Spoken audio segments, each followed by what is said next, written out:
You're listening to the Living Inside Out podcast, and I'm your host, Toks Aruoture. This is episode 41.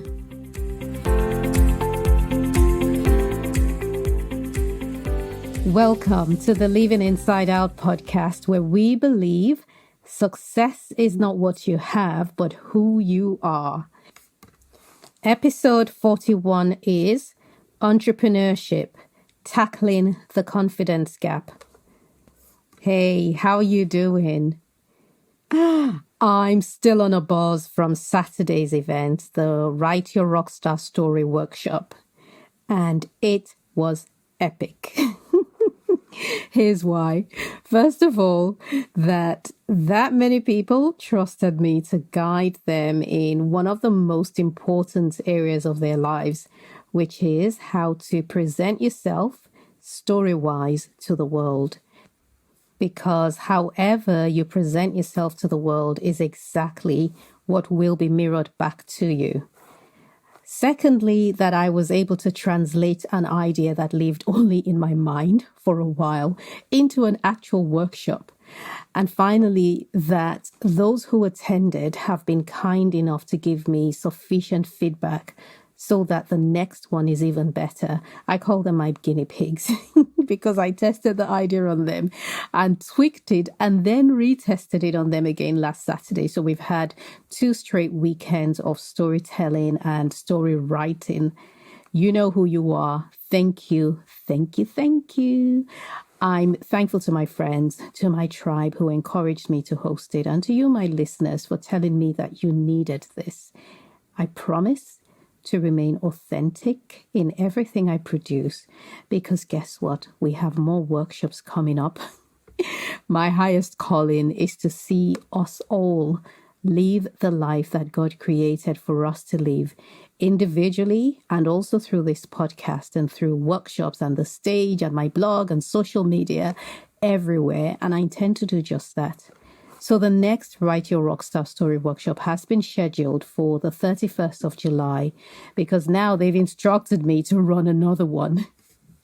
And from experience, I now know to limit the number of attendees to 10 because it's just not humanly possible to tackle more than 10 rockstar stories in 2 hours. And even that is a stretch. We then have scheduled yet another workshop, first ever, on journaling for personal growth. If you have been listening to this podcast for any length of time, you'd know that one of the key tools for navigating life that I recommend is journaling, because it's such a powerful declutterer, if there's such a word. Many people journal as a way of keeping records, and they want to go back to read on what happened at certain seasons in their lives. And that's awesome. But it can be so much more than that. And that's what the workshop is about. I'll be teaching you how to use this powerful tool to sort through your mind and unearth the gems that have been buried, or the ones that are so covered in dirt that we don't even recognize their value any longer. And I've left the link to both classes in the show notes.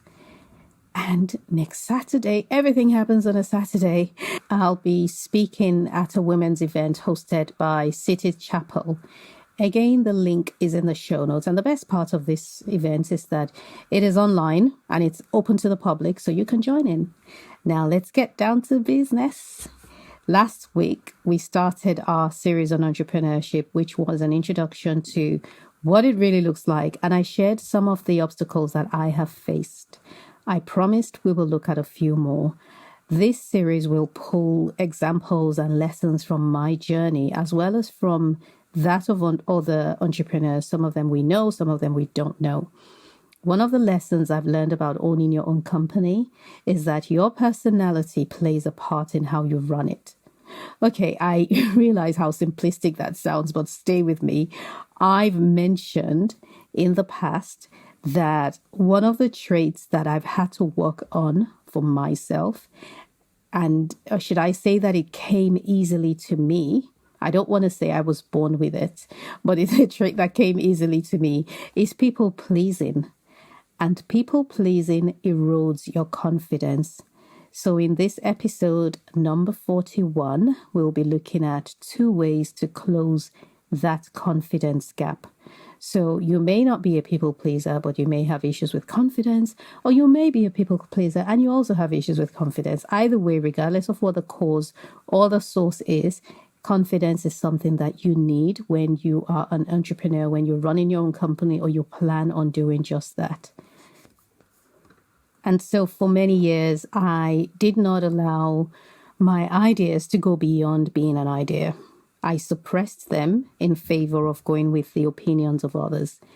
If you don't have the right people in your circle and you happen to be a people pleaser, you're walking on thin ice.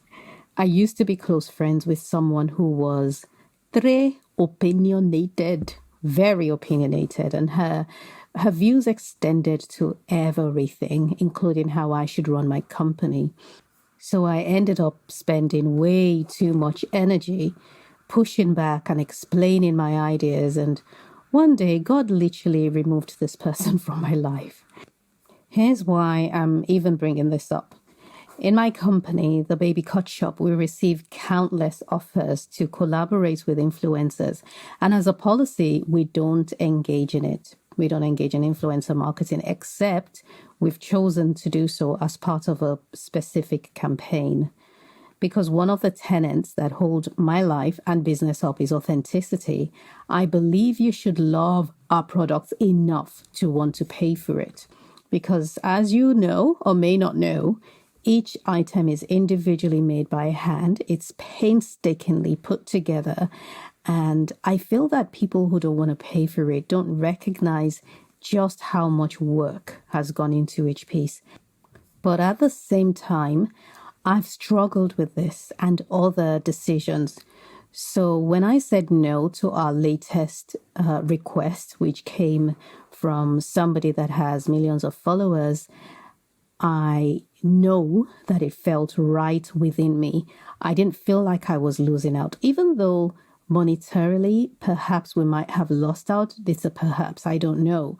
But I just feel like it doesn't really matter what the cost is. I think that authenticity trumps cash where I'm concerned, because I've got to go to bed and sleep well at night and know that I have lived each day being my true self. I also feel that by protecting the product from people who don't recognize the value that it comes with or how much work has gone into it, I am respecting the soul of the craftsman that's left in each piece of furniture or linen or decorative item. Okay, I'm going to stop being philosophical now. My point is that there is always the temptation to take your cue from a more pressing source, even if it goes against what your core beliefs are. And it's hard because you're trialing something that you don't know whether or not will work. I don't know whether by saying no to this person, I have lost a lot of money. But I feel that I have done so much external living that I'll take every risk and live from the inside out. When I look at people like Sarah Blakely, the founder of the uber successful brand Spanx, as well as another guy that I met years ago who told me they were about to take over, or should I say take on, the luxury linens industry in the Middle East, and they planned on becoming the market leader. And guess what they did? They are. And I think about people or brands like Apple and Amazon and McDonald's and Tesla. These founders trusted their gut and they went with what they believed in. And it worked for them. There are many more who do the same every day and they're not well known. And you've probably done it too. You have gone with your gut in choosing your spouse and it has worked for you. Hopefully, there are people it has worked for. I know it's worked for me. There are many who have gone with choosing a career path that they couldn't explain to the world, but it worked for them too. I believe we have an internal GPS that guides us onto the path that God created us to travel on. But too often, we lean more to the external GPS the one that's insistent and loud and often more attractive, such as the voice of a friend or an acquaintance, or the voice of the majority or the largest player out there. I find that we are constantly measuring our internal voice against the outside one, and we go for the louder and more convincing one. And then we end up blending into the mosaic of what everyone else is doing. I saw a graphic that said, "Why blend in when you were born to stand out?" Here's a truth for you. Your inside is superior to your outside, because what is inside you is unseen and it's yet to exist. It carries potential. It carries limitless potential. Choosing your inside makes you a creator. Choosing the outside makes you a consumer of other people's creation. But it is this factor, the never seen beforeness, that also trips us up. My friend used to measure my decisions as well as hers against what was quote unquote the done thing. And I did the same too, but not any longer, because over the years I've had time to listen to my internal GPS, and I now believe it. I trust it more than I trust the louder voice outside. Actually, let me be honest. Yes, I did spend time away, but let's just say that I have been beaten. In Nigeria, we say flogged by taking decisions that were not mine to take. And you may have had the same experience too.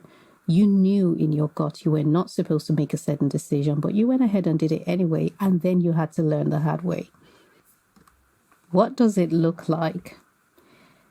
This all sounds philosophical and higher dimensional living-esque to say, just listen to your gut or turn down the volume of other people's opinion. The truth, it's not as ethereal and peaceful as it sounds. It is scary. Most times you'll have to do it with your hands and your feet quaking. There will be uncertainty and questions.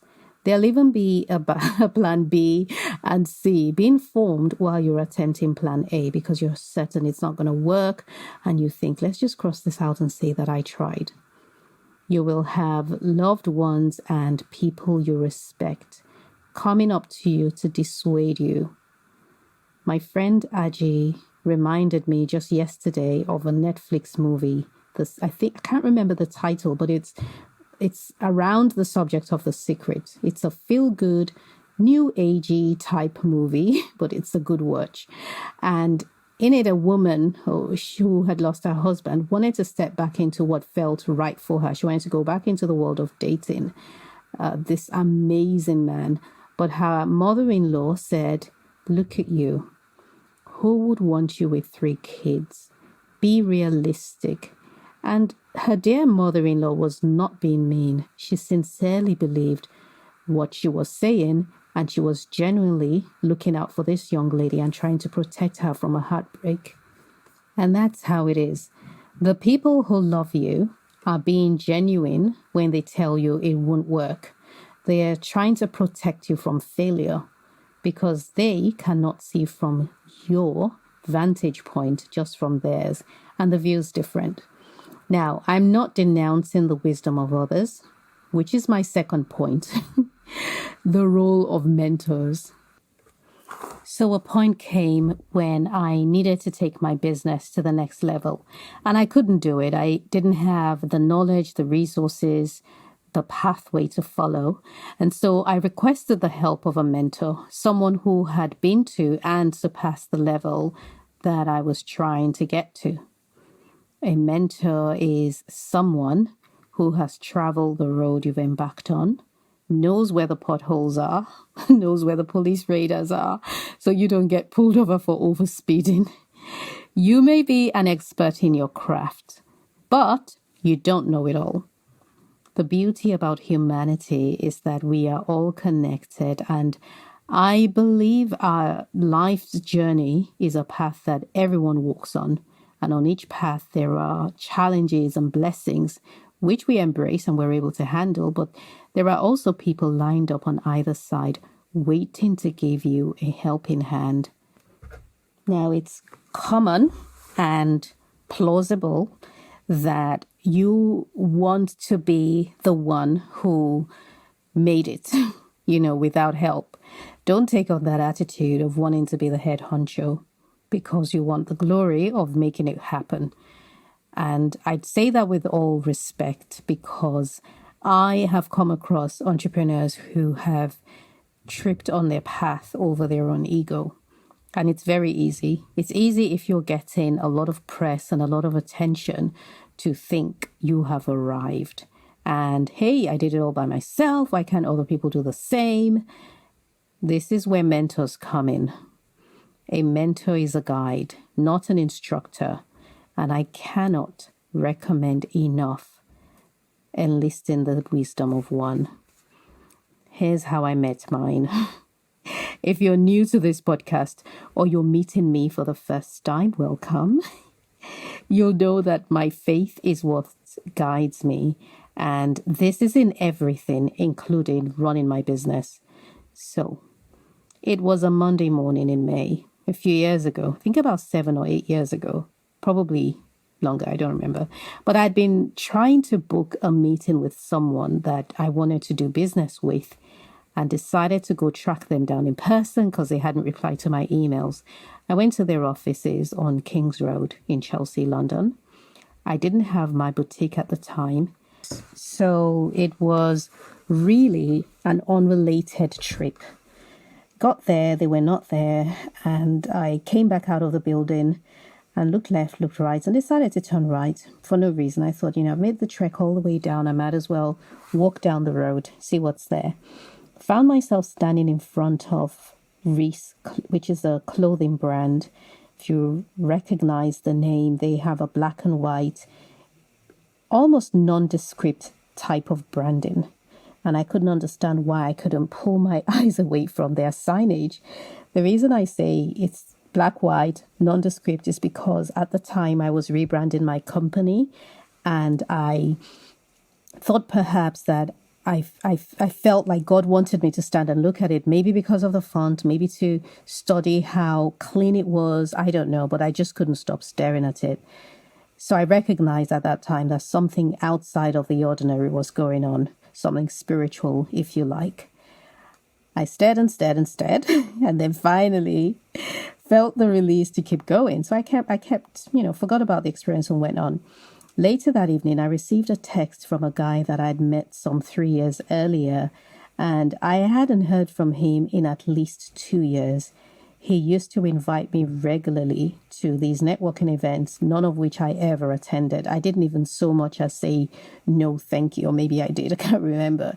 But I get an email from him, or a text, a WhatsApp message from him for the first time in at least 2 years, okay? And he's inviting me to this networking evening. And the text read, Toks, I'd like to invite you to a business event that I'll be holding in the home of and alongside the founder of Reese. Same Reese that I was standing in front of. And I thought, okay, no worries. I'm definitely going for this one. I attend the event a couple of weeks later. There are about 8 or 9 of us, and we're all introducing ourselves. But there is no David Reese in the room, who is the founder. There was, however, a gentleman by the name of Roland, who was so well versed in all things retail, all things small business. And I felt drawn to him. I have to point out at this point that I am a spirit-filled woman and also had half a glass of red wine. So I don't know where the boldness came from to go speak to him and demand that he become my mentor. In a nutshell, he says yes and goes on to mentor me for 3 years. And I've got to point out that he has absolutely nothing to do with the brand Reese. He is friends with the owner, but is not the owner, has no financial interest in it. But somehow that text came in with the name of that brand listed. And I know for a fact that if it didn't have that, I would not have attended it and I wouldn't have had the amazing experience and input of such a fantastic mentor. He really did help in guiding me on my business journey, and I still have him on speed dial for emergencies. Having a mentor is valuable, and I'll share 3 reasons why. Number 1, they come with a wealth of knowledge because they've walked the path before you. It means that there are some things they know that you don't know, and their knowledge added to your research, throwing in your passion, is a winning combination. I learned so much about pricing and production, and there's just so much. And a lot of the information, funny enough, I just dropped nonchalantly, if you like, or just said in passing. But if you've got a mind that's thirsty for knowledge, you'd suck up everything that they come with. Your mentor comes also, second reason, they come with a bucket load of confidence, which is what this podcast really is about. So you know all that stuff about following your gut and living from your inside. Well, it requires this thing called courage. And while your mentor may not be able to instill courage in you, he or she can help increase your confidence levels enough for you to take the first step. It took me 2 years, guys, 2 years to make a 5-minute phone call to a department store requesting a concession space because I lacked the courage. As far as I was concerned, I was asking to be allowed into a territory that I did not qualify to be in. But Roland gave me the confidence I needed to take that step. And my third reason for recommending a mentor is your mentor will keep you focused. Because with each step of the journey, you will face options. And options are supposed to be a good thing. But too many can be distracting and will take you off course. My personality test on the Myers-Briggs scale is the campaigner, or ENFP. This means people like me live for the moment. We're quick to experience things. But it also means that we want to try out multiple ideas at exactly the same time for the sheer joy of that experience that comes with the start of things. Your mentor will pull you back to center each time something tempting catches your eye. It's normal to want to take a more logical step or an easier route, especially when you're deep in the trenches, but it may not always be the best course of action to take. So, I'm all for using your intuition and also using a mentor. I would advise that you seek one out in the same industry that you're in because you can benefit from their connections as well. But of course, you don't have to. Just somebody who is wise and who is passionate and has a lot of experience and has also been through the trenches, because you need people who have had challenging experiences and they navigated it, because that's the point of this whole thing. How can I avoid the potholes that you got into? How did you navigate it? How can I use your vision to navigate my own path? So tell me, do you have a mentor? Have you used one before? And how did that work for you? I would like to connect with you on social or through my newsletter. My newsletter people email me and I email back, and we find out what's going on in each other's lives.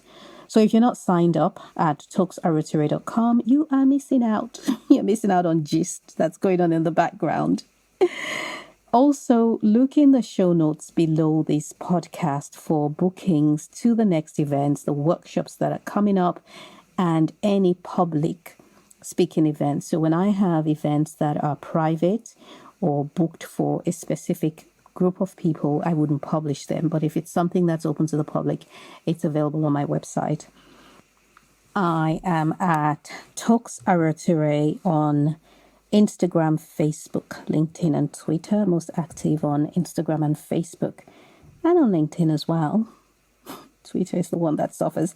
And I keep forgetting that I do have a YouTube channel, which is not particularly active, but every podcast episode is published automatically there. So if YouTube is more your thing, you can find me at just search YouTube for Toks Aruoture and it'll be there. As always, I am thankful that you have given me 24 minutes and 49 seconds without my music, because that's coming on about now. And I look forward to connecting more with you.